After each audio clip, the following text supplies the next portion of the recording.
Pues les voy a platicar un poquito de algunos avances que hemos tenido con el monitoreo de hemodinamia.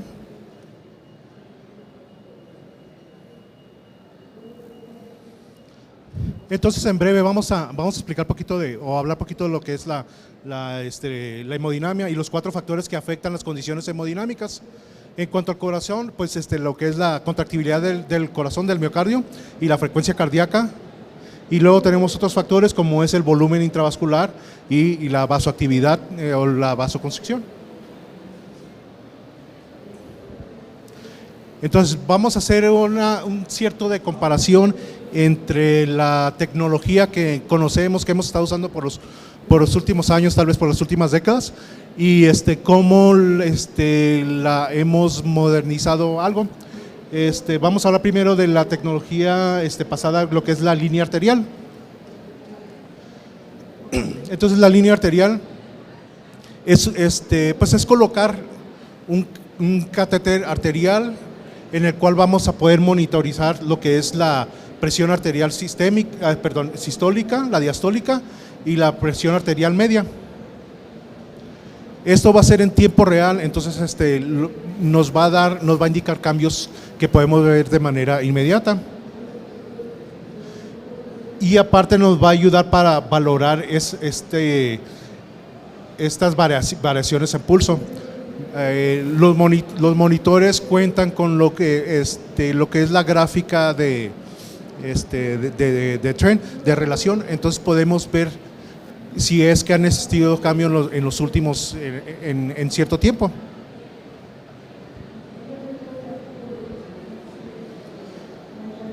Y hablando sobre esa variación de presión, hemos visto que nos ha dado cierto tipo de información, y el estar valorando esos cambios en cuanto a la variación de presión, pues se ha demostrado que sí tiene algo de importancia, especialmente para cuando queremos ver qué tipo de problema hipotensivo tiene el paciente.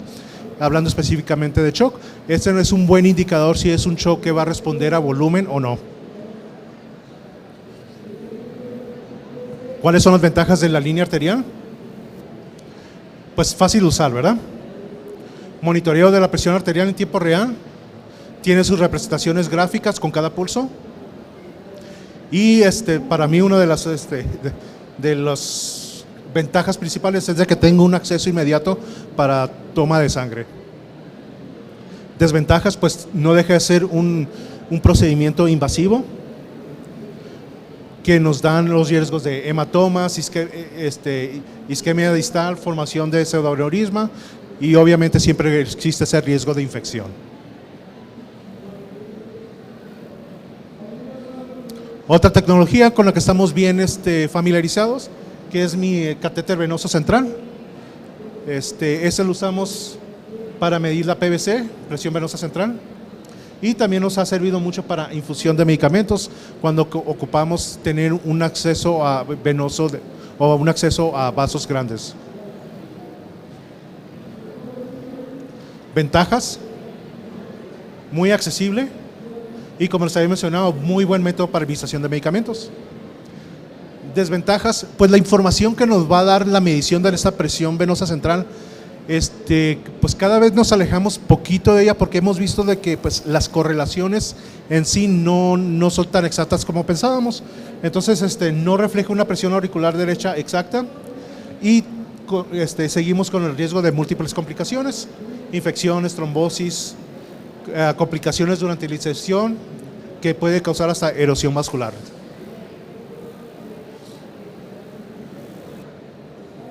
Y de aquí tenemos pues aquí me voy a hablar un poquito de la edad que tengo, pero cuando yo empecé era la gran cosa, ¿no?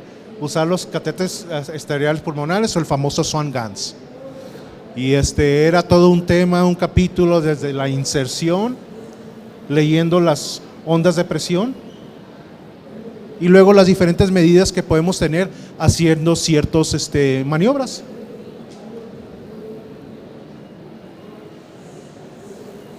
Las aplicaciones clínicas del Swan-Ganz: mide varios parámetros de manera directa o indirecta haciendo los cálculos. Podemos medir también la presión venosa central, la presión pulmonar en cuña. Aquí, bueno, vámonos en orden, es presión venosa central, también me va a dar la presión arterial pulmonar, y yo al inflar un globito que tiene el catéter, voy a poder medir las presiones de contrapulsación o la presión en cuña, que va a ser un reflejo de mis presiones cardíacas izquierdas. Voy a poder hacer maniobras para hacer cálculos del gasto cardíaco, que después vamos a poder calcular el índice cardíaco. Esto lo vamos a hacer por termodilución. La técnica de termodilución, no sé si estén familiarizados, es simplemente inyectar agua fría por el catéter de un puerto proximal, que va a medir la temperatura a manera distal, y por medio de esa medición de temperatura lo vamos a convertir en flujo, y de esa manera podemos medir el gasto cardíaco. Nos va a ayudar para las mediciones de las fracciones de eyecciones, tanto derechas como izquierdas, y nos va a ayudar para calcular los índices de resistencia vascular, tanto pulmonar como sistémica, y es bastante útil para el cálculo del transporte de oxígeno y el consumo de oxígeno.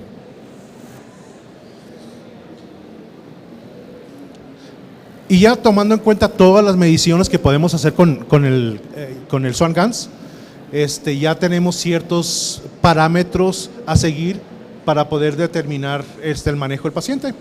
Por ejemplo, si tengo un paciente con hipovolemia, pues vamos a tener una PVC baja, un índice cardíaco bajo y una alta resistencia vascular sistémica. Entonces aquí ya vamos a considerar la administración de líquidos. Choque cardiogénico, vamos a tener una PVC alta, bajo índice cardíaco, alta resistencia. Aquí considerar el uso de inotrópicos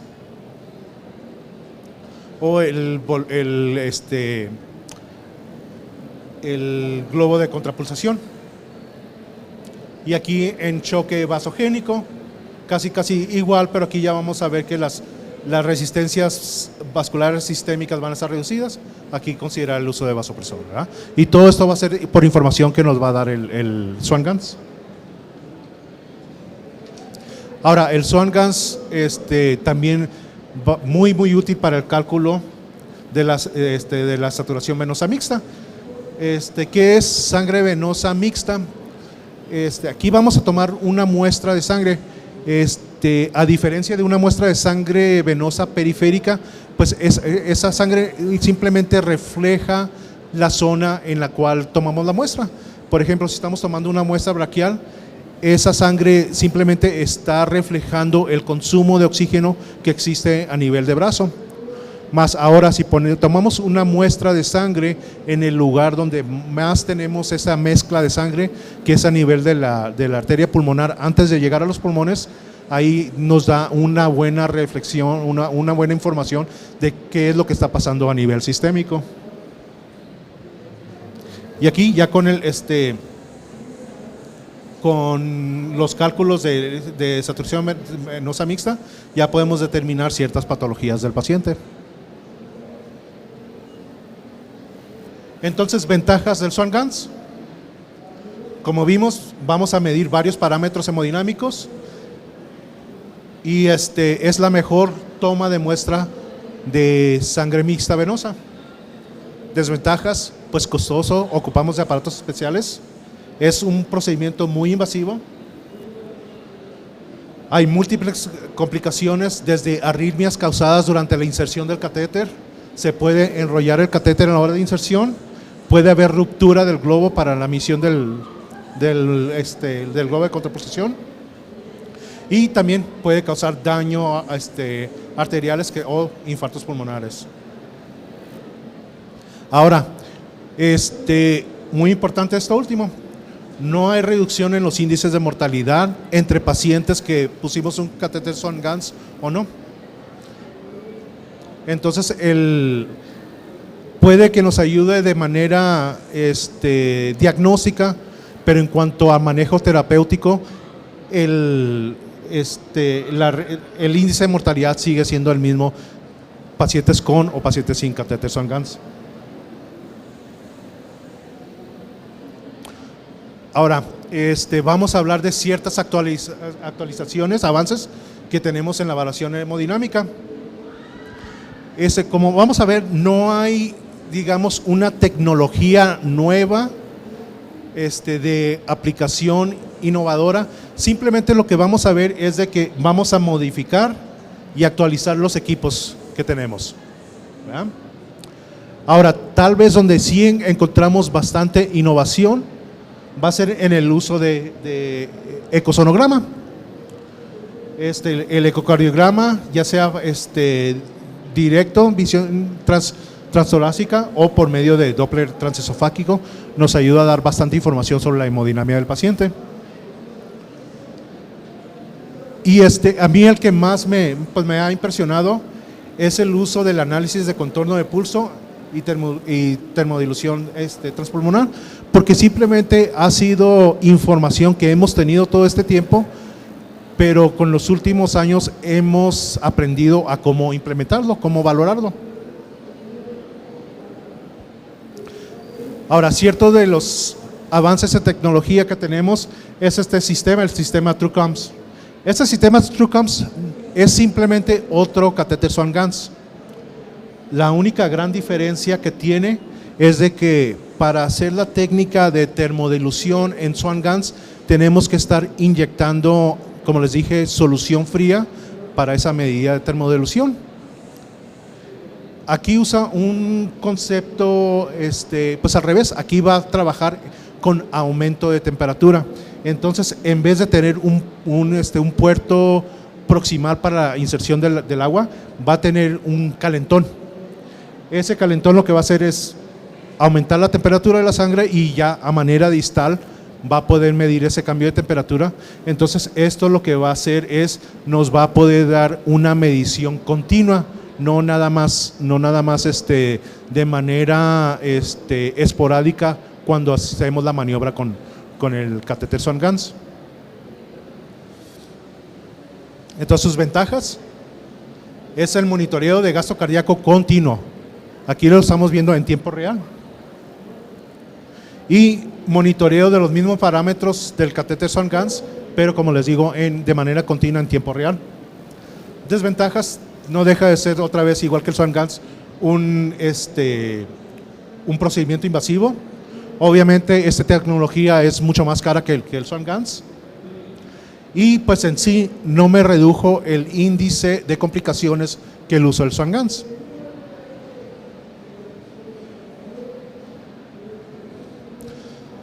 Ahora, como les había dicho, no estamos usando tecnologías innovadoras nuevas, simplemente estamos perfeccionando las tecnologías que tenemos. Y el ejemplo clásico es el uso de ecosonografía. Llevamos años, décadas usando sonogramas, tanto ecodopplers como otras técnicas, pero ¿qué ha pasado en los últimos años? Se han hecho extremadamente portátiles. ¿Okay? Entonces ya tenemos esa tecnología, en vez de estar, por aquí había visto unos modelos, usar los mostronones de sistema de ecosonogramas, ahora ya los podemos usar de manera portátil, que vamos a tener un acceso directo, inmediato al paciente. A mí en lo personal un poco de experiencia donde he visto muchísima utilidad es en pacientes de paro cardíaco inesperado, simplemente un paciente en piso, nos cayó en paro, no teníamos ni idea por qué ese paciente iba a caer en paro. Llega el cardiólogo, saca de su bolsillo el ecosonograma, hace un Doppler inmediato y ya me dice qué tipo de actividad estoy viendo en corazón. Me va a decir, ¿sabes qué? Hay latidos, pero no hay flujo que bombear. Métele flujo, métele líquidos. O me dice, mira, no hay nada de actividad cardíaca, métele un inotrópico. Entonces, esto nos ha ayudado de manera, pues, muchísima utilidad en pacientes en paro.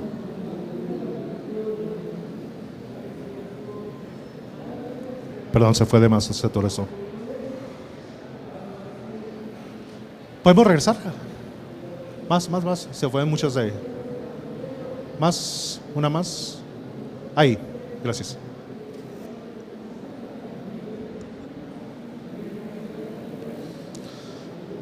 Y ya como les digo, estamos utilizando tecnología, pues ya algo conocida, y esos mismos Dopplers pequeños nos va a poder ayudar a hacer los cálculos que podíamos hacer con los monstruos de ecodoppler que usábamos antes. Entonces ya vamos a poder hacer la medición de fracción de eyección, vamos a ver flujo, gasto cardíaco, etcétera.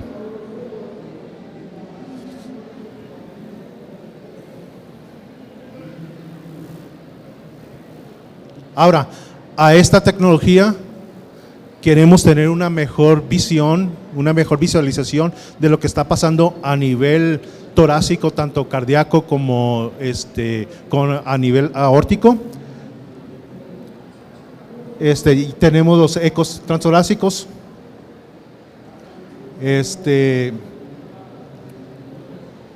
Como ya les mencioné, procedimientos rápidos, no invasivos.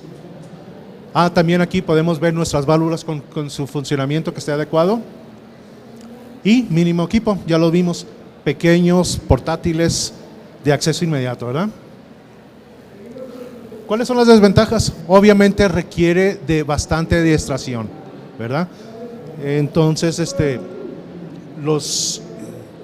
pues aquí generalmente va a ser el médico el que lo va a estar manejando, va a ocupar bastante adiestramiento para el uso. Y en pacientes con ventilación mecánica tiende a dar bastante interferencia. Ahora, no ofrece un monitoreo continuo, al menos que quisiéramos tener a alguien pegado con el Doppler en el paciente pues las 24 horas, ¿verdad? Queremos tener todavía mejor imagen. Tenemos el eco transesofágico. Mismo concepto que el transtorácico, pero nuestras imágenes van a ser todavía más tenues, mejor, porque tenés un acceso mucho más directo.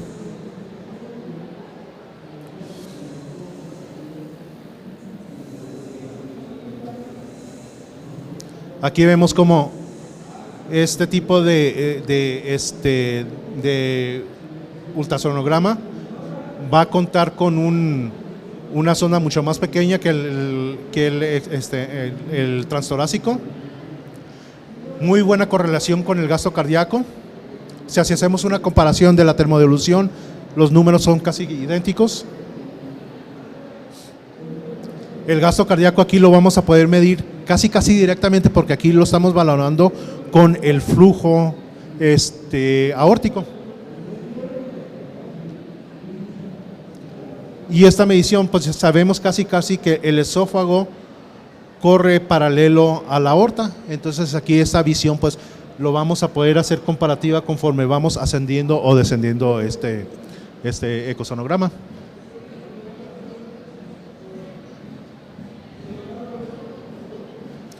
Aquí vemos un ejemplo del Doppler que vemos con el transesofágico en un paciente con normolemia. Obviamente aquí estamos viendo la fase sistólica. Y vemos que inmediatamente me va a dar mis cálculos, ¿verdad?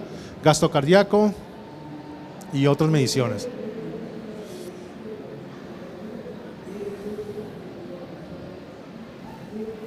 ¿Cuáles son las ventajas de este Doppler aórtico esofágico? Fácil de aplicar y el entrenamiento, o sea, aquí ya tenemos a alguien que ya está adiestrado en ecos normales transtorácicos, pues simplemente se requiere un adiestramiento de alrededor 12 casos para ya considerarse pues hábil en este tipo de tecnología. Aquí sí podemos aplicar el transductor y dejarlo ahí para que una medición continua. Aunque únicamente estamos invadiendo la cavidad bucal del paciente, la vía orogástrica, es un procedimiento pues generalmente benigno y encontramos bajo índice de complicaciones o eventos iatrogénicos. Y ahora, ¿qué estamos haciendo? Introduciendo el transductor por la cavidad más contaminada del cuerpo, que es la boca.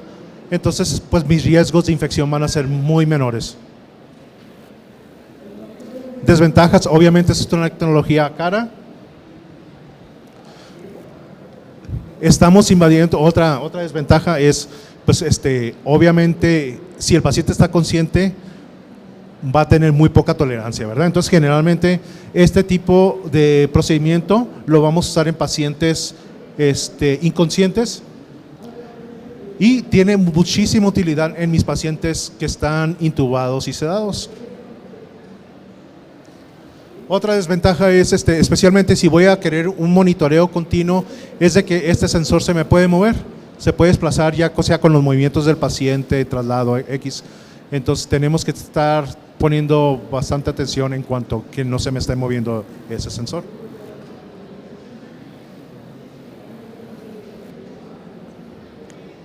Ahora la siguiente tecnología, avance, es una combinación de dos procedimientos. El primero es el análisis de contorno de pulso. Entonces aquí que estamos viendo una toma gráfica de la presión arterial. Eso lo tenemos con cualquier línea arterial. Y entonces lo que hacemos es el estudio de esta gráfica. Este estudio se va a basar en los principios en que la porción sistólica de la gráfica es proporcional al volumen de eyección. Entonces aquí lo que nos dice es entre pues mayor área tenga esta gráfica, es mayor volumen. Entonces, estudiando esos contornos de esta gráfica nos va a ayudar para mis cálculos hemodinámicos.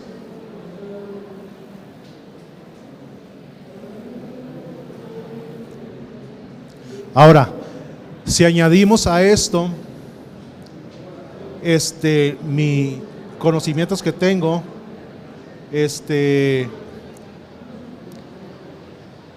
con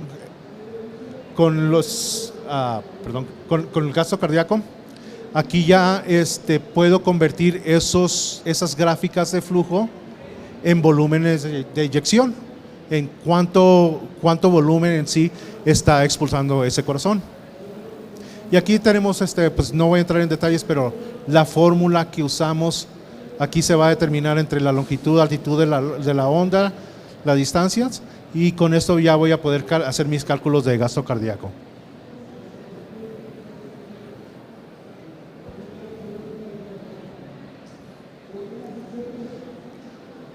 Lo que sí, debido al tipo de pues lo que quiero ver en estas gráficas, lo que voy a hacer es una medida en cuanto a la relación que hay entre la gráfica y el flujo. Y como hemos dicho, la mejor manera para medir ese flujo va a ser por termodilución.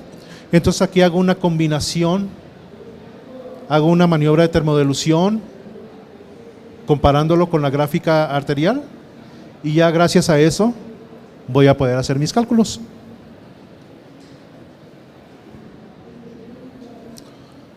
Bueno, entonces, ¿qué se requiere para esta tecnología?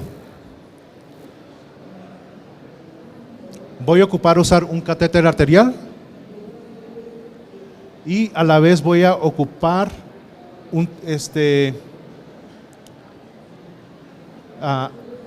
sistema de termodilución.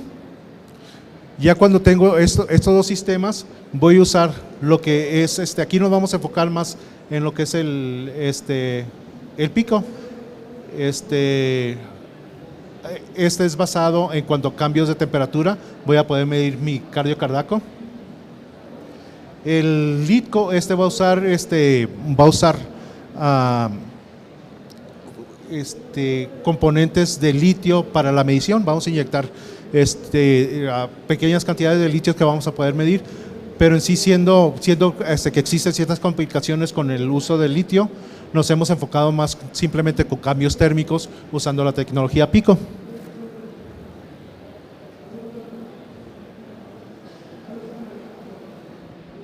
Entonces la tecnología Pico va a combinar dos técnicas de hemodinamia, que que estas van a, dos técnicas, perdón, va a ser la hemodinámica avanzada y el manejo volumétrico, sin requerir la inserción de un catéter arterial pulmonar. Okay, entonces esto lo vamos a poder hacer sin tener que ser tan invasivos como sería con un SONCANS. Entonces tenemos, como le habíamos dicho, la técnica de termodilución, que simplemente se puede hacer con un catéter central, y este catéter central incluso no es necesario que sea introducido a la cavidad cardíaca, puede ser introducido simplemente hasta el nivel de la vena cava común. De ahí podemos hacer la técnica de termodilución, y voy a tener aquí mi catéter arterial, que ahorita vamos a ver detalles. Este catéter arterial, mi línea arterial, va a ser pues un catéter arterial normal, pero con un transductor de medición de temperatura. Ahora, en sí, lo que estamos viendo es, en general, durante décadas hemos sabido que el paciente crítico se beneficia de tener el catéter central, ya sea también para administración de medicamentos, especialmente si estamos administrando medicamentos inotrópicos, cronotrópicos, y hemos visto todas las ventajas que tiene tener una línea arterial. Entonces esta tecnología PICO usa un catéter central estándar, como les había comentado. Por aquí voy a hacer la termodilución, y una línea arterial. Lo único que esta línea arterial tiene que ser una línea arterial PICO, y la línea arterial PICO, lo único de diferencia es que contiene ese sensor de temperatura a nivel distal. Entonces aquí ya lo estamos viendo, catéter venoso central, y ya mis diferentes sitios donde puedo colocar mi catéter arterial, donde voy a hacer esa medición de flujo. Entonces imagínense simplemente lo que estoy haciendo: inyectar algún componente térmico, ya sea más caliente o más frío. Generalmente vamos a usar temperatura fría. ¿Y qué tanto tiempo tardó en poder hacer las mediciones a nivel distal? Depende de dónde se encuentre mi catéter arterial.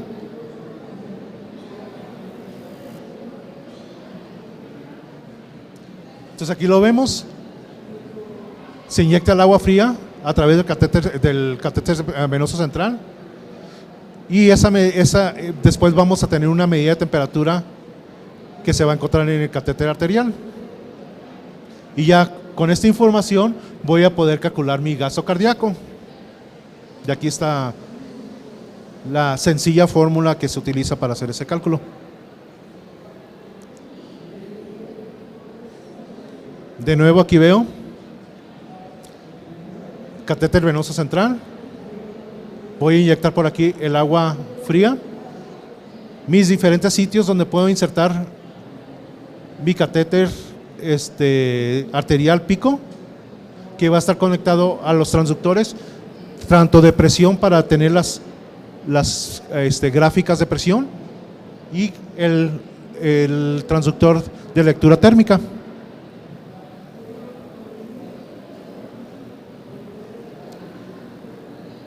Entonces aquí vemos las ondas, tanto la gráfica de presión como la gráfica de flujo.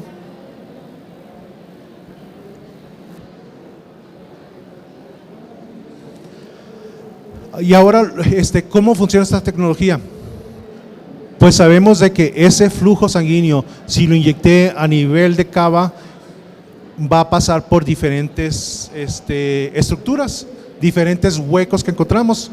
Es lo que llamamos chambers: aurícula derecha,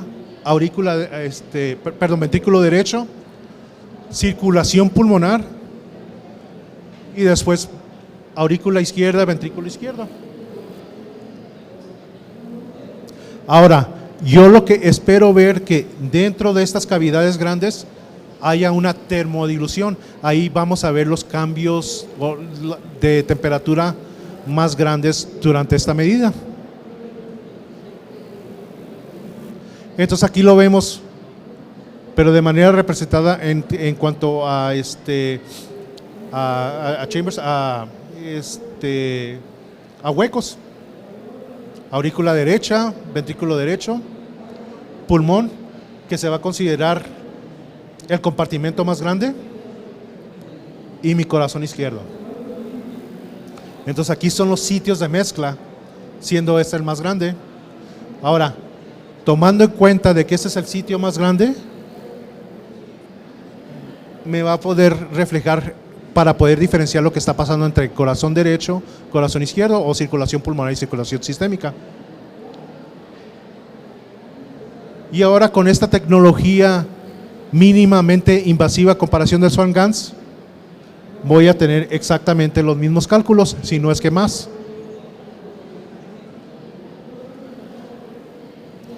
Y aquí vemos ya ciertos ejemplos de cómo voy a valorar estos valores, especialmente pues aquí vemos los diferentes nombres, sin entrar mucho en detalle, cada uno lo voy a considerar y ya voy a hacer valoraciones, como en este caso, PVPI normal, con una EBLW normal, PV normal, aquí todo es normal, es un pulmón normal, ¿no?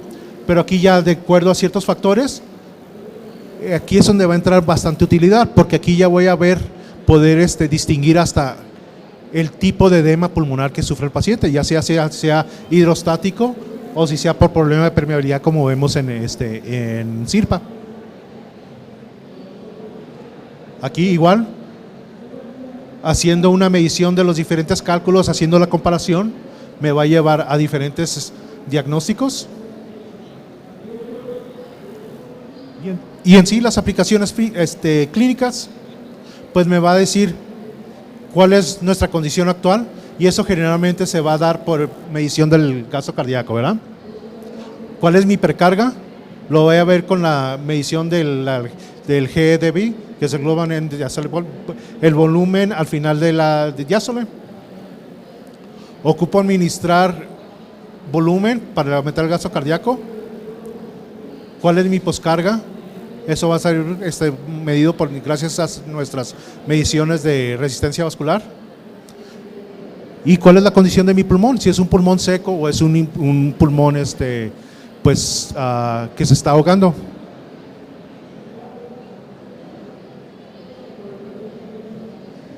¿Sí?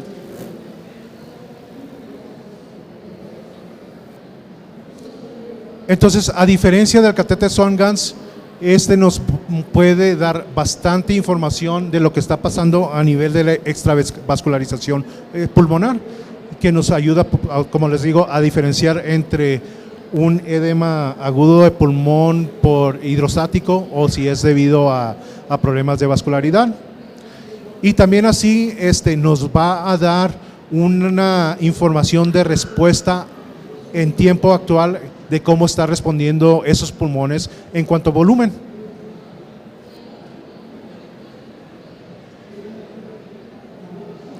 Ahora, ¿cuál es la relevancia clínica que tiene esta tecnología? Bueno, vamos a compararla con la tecnología anterior, que es el Swan-Ganz.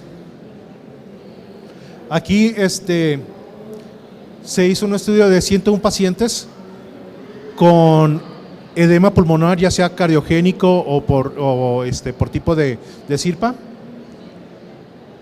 Los pacientes que se utilizó un catéter Swan-Ganz, el tiempo promedio de ventilación mecánica era 22 días, a comparación del paciente manejado con la tecnología PICO, que nada más fue 9 días.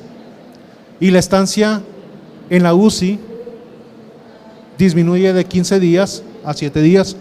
Entonces, en comparación con tecnología de Swan-Ganz, sí se ha visto bastante beneficio con la tecnología PICO.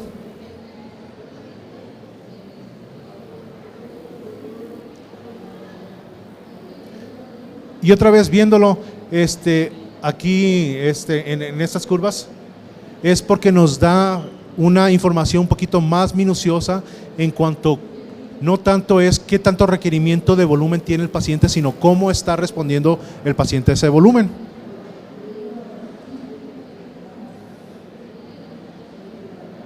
Y aquí, como les dije, son bastantes parámetros, y aquí estamos viendo el rango normal de cada parámetro.